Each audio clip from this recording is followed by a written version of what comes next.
샬롬 할렐루야. 3차 영혼육 11번째입니다.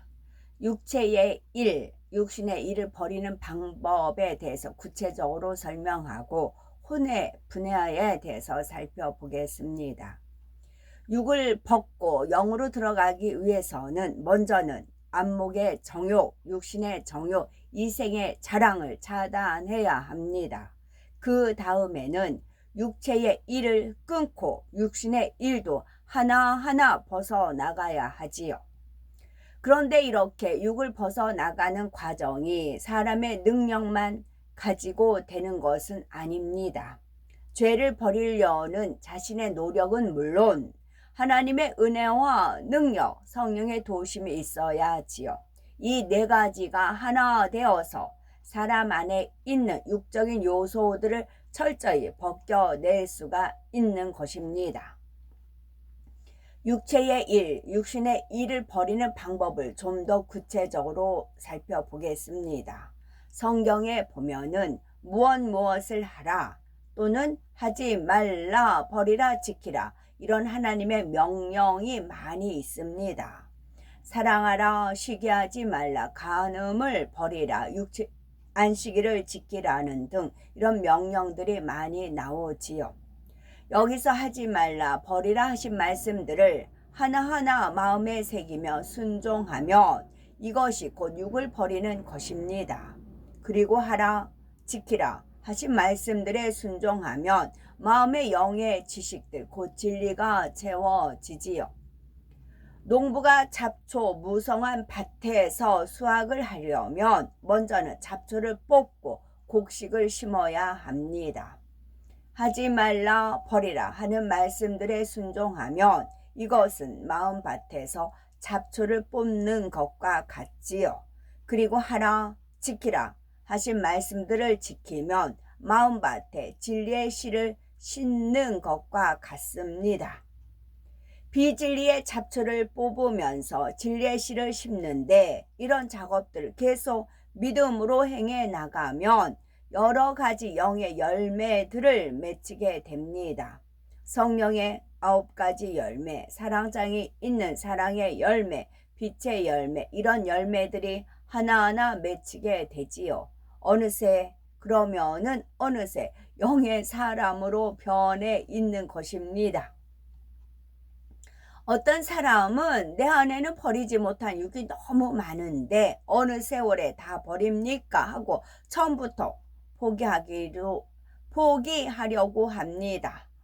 그러나 낙심하지 않아도 됩니다. 아무리 비진리가 많아도 그 중에서 가장 큰 것부터 목표 삼아 버리면 되지요. 자신에게서 제일 크게 보이는 죄성을 붙잡고 집중적으로 공략하는 것입니다. 큰 나무를 뽑는다고 해도 뿌리를 하나하나 다 뽑아야 하는 것이 아니라 큰 뿌리만 뽑아내면 나머지 잔뿌리는 따라서 뽑혀 나오지요. 그런 것처럼 자기 안에 가장 큰 죄성을 버리고 나면 나머지는 훨씬 쉽게 버릴 수 있습니다.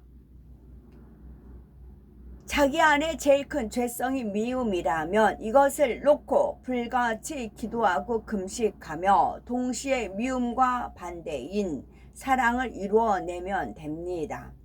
전에는 미워했던 사람에게 이제는 반대로 사랑하는 행함을 보이면서 진리의 씨를 뿌리는 것이지요.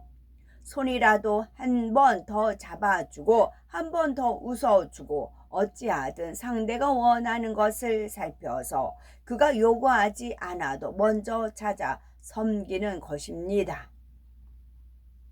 이렇게 해서 미움이 버려지고 영적인 사랑이 임하면 다른 여러 비진리들도 버려진 것을 발견하게 됩니다. 영적인 사랑이 임하면 시기하지 않으면 혈기 내지도 자기 유익을 구하지도 않습니다. 무례히 행하지도 판단 정죄하지도 않지요. 미움이라는 큰 뿌리를 뽑아내고 사랑이 임하니 이런 잔뿌리 같은 육의 요소들까지도 다 동시에 사라지더라는 거지요. 나에게 비겁한 속성이 있다, 떳떳하지 못하고 핑계대고 그런 모습이 있다. 그러면 반대되는 게 뭐예요? 내세에 대한 소망과 믿음이 적어서 그래요. 내세에 대한, 영생에 대한, 하나님 심판에 대한 그것이 나한테 확고한 믿음으로 주어지면 비겁이라는 버리지 못한 육의 속성은 버려지게 됩니다. 그리고 정직하고 떳떳한 그런 모습으로 변화가 되는 것입니다. 그리고 하나님의 은혜 가운데 내세에 대한 확실한 믿음과 소망이 있으면 비겁한 성질은 빠져나가게 되어 있습니다. 육적인 것들, 곧 비질의 요소들을 다 벗고 나면 사람의 몸도 육에 속한 육이 아니라 영에 속한 육으로 변합니다. 툭하면 이런저런 병에 걸리고 배고픔과 피곤에도 못 이기는 그런 연약한 몸이 아니라 건강한 몸으로 변화가 되지요. 저는 아무리 기도하고 하려도 안 되는 부분이 있었어요. 그거는 제가 뭘 이렇게 놔두게 삐딱하게 논다거나 이렇게 반듯하게 하려고 하는데 이게 안 돼요. 그렇게 하려면 스트레스 엄청 받아요. 그리고 제 어깨 한쪽이 기울어져 있어요. 옷을 입어도 삐딱선이 되어 있고 그래요. 글씨를 써도 반듯하게 안 되고 삐딱선이고, 이거를 그래서 그 정리정돈 그것도 가서 수업도 받아보고 기도도 많이 해보고 노력을 하려고 해요. 근데 안 돼요. 그러다가 지구가 약간 기울어 있다는 그런 말씀을 153 역시 박사님한테 처음 들었어요. 지구가 기울어져 있다. 23 몇 도로 기울어져 있다고 그런 말씀을 딱 들었을 때 이거였구나 알았어요. 그래서 하나님께서 굽어놓은 건 누가 곱게 할 수 없다 그런 말씀이 있듯이, 그래서 제가 모든 매사가 기울어졌어요. 뭘 놔도 삐딱선이고 반듯하게 안 돼요. 그건 지구가 기울어져서 그런 거예요. 저는 땅이에요. 주님은 하늘이시고 저는 땅이에요. 그렇기 때문에 그렇게 저는 이제 프로그램이 되어 있는 겁니다. 그랬을 때에 그 말을 듣고 나서야 납득이 되고 이해가 됐어요. 그런 면도 있는 것입니다. 내가 지금 키가 작은데 키 크게 해주세요. 기도한다고 되나요? 그건 아니잖아요. 그건 이미 고정되어 있는 거잖아요. 그거 말고 다른 죄성들은 얼마든지 변할 수가 있는 것입니다. 성령 받기 전 베드로는 졸음 하나를 이기지 못했습니다. 예수님께서 십자가에 달리시기 전날 밤 십자가 고난을 감당하기 위해 참 그러면서 제가 이제 삐딱선 삐뚤하니까 그걸로 인해서 다른 사람들의 시시비비에 많이 오르락 내리락 했어요. 누구라면서 저렇게 뭘 하나 반듯하게 못해. 그래서 본인은 반듯반듯하게 하는 사람, 그런 사람들. 제가 이제 결혼 생활 하면서도 제가 무시당하고 짓밟히고 하는 이유가 뭐냐면 뭘 제대로 못하니까. 뭘 하나를 하더라도 반듯하게, 글씨도 반듯하게, 뭣도 반듯반듯 하면은 누가 봐도 정갈하니 좋잖아요. 근데 저는 제대로 그렇게 못해요. 노력하는데도 안 되더란 얘기죠. 그걸로 인해서 얕빠지고 무시당하고 그런 면이 있었지요. 나가서도 역시 마찬가지예요. 다른 사람 잘 그렇게 하는데 저는 그렇게 안 돼요. 그러니까 저는 그런 면에서 남의 집 일을 할 때 이모 이런 거 잘 못하잖아 그렇게 얘기해요. 저는 인정하고 들어갈 수밖에 없었어요. 그거는 제가 금식하고 기도하고 뭐 한다고 해서 되는 게 아니에요. 지구가 삐딱선이 한 이유가 있잖아요. 지구가 삐딱선으로 만들어준 이유가 있잖아요. 거기에 대한 모형이에요. 저는 지구에 대한 모형, 5장 6부 5대양 6대류 그거에 대한 모형입니다. 그러나 나머지는 기도하면 되는 거지요. 예수님께서 십자가에 달리시기 전날 밤 십자가 고난을 감당하기 위해 기도하시면서 함께 깨어 있을 것을 당부하셨는데 졸음에 빠지고 만 것입니다. 예수님께서는 베드로에게 너희가 나와 함께 1시 동안도 이렇게 깨어 있을 수 없더냐. 시험에 들지 않게 깨어 있어 기도하라. 마음에는 원이로되 육신이 약하도다 하셨지요. 그런데 여기서 육신이 약하다는 것은 흔히 사람들이 생각하는 것처럼 베드로의 몸이 약하다는 의미가 아닙니다. 아직 성령을 받지 못한 베드로가 아직도 죄를 다 버리지 못한 사람으로서 영에 속한 육을 이루지 못했음을 의미하지요.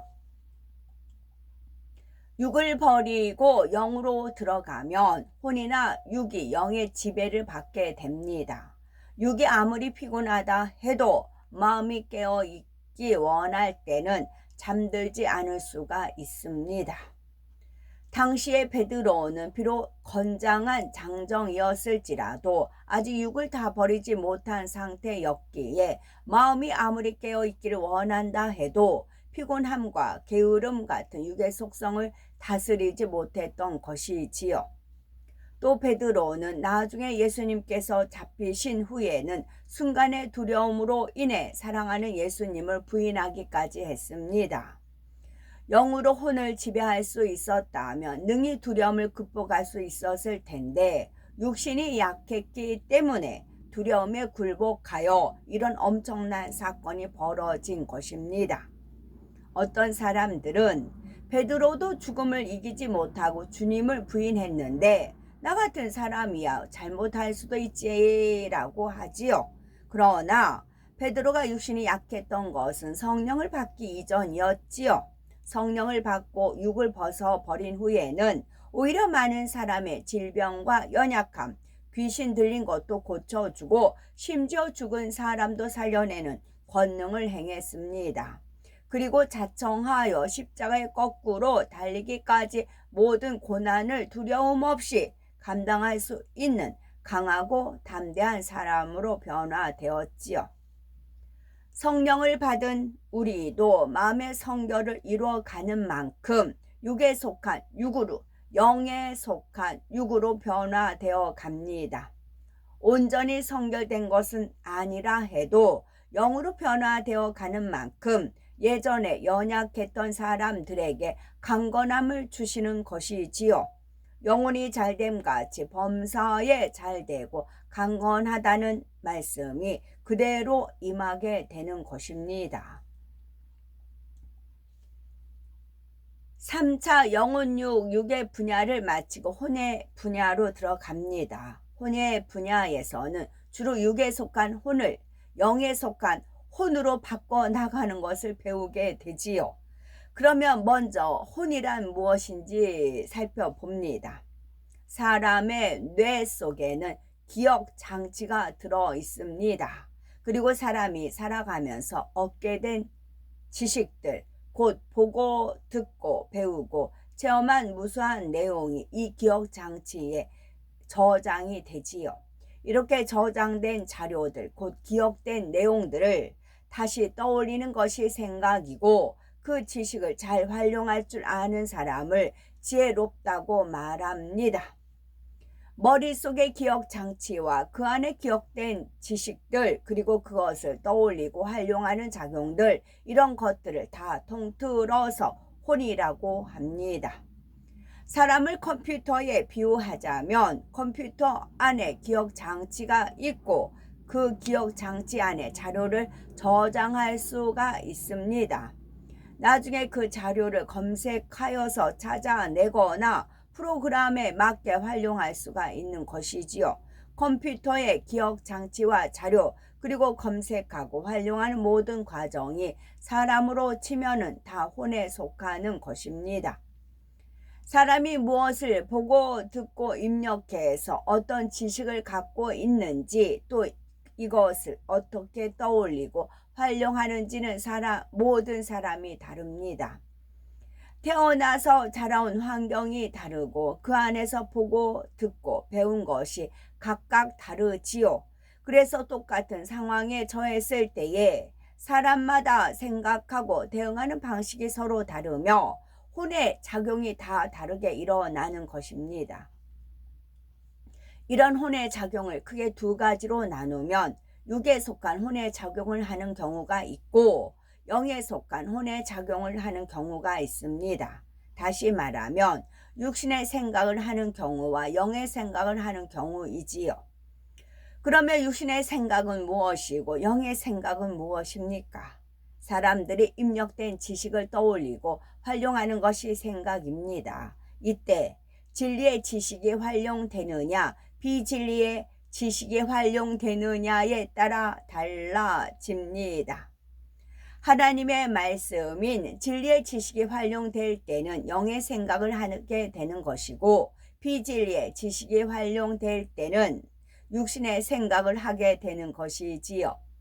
그런데 이때 진리를 많이 안다고 해서 영의 생각을 할 수 있는 것이 아닙니다. 영의 지식이 마음에 임한 만큼, 곧 육을 버리고 영의 마음을 이룬 만큼 영의 생각을 하게 되지요. 마음 안에 진리가 떠오르고 활용되어서 영의 생각을 할 수가 있는 것입니다. 만일 많은 사람이 보는 앞에서 어떤 사람이 우리에게 심히 모욕을 주었다고 합시다. 전혀 상관이 없는 애매한 일로 욕하고 위협하는 것이지요.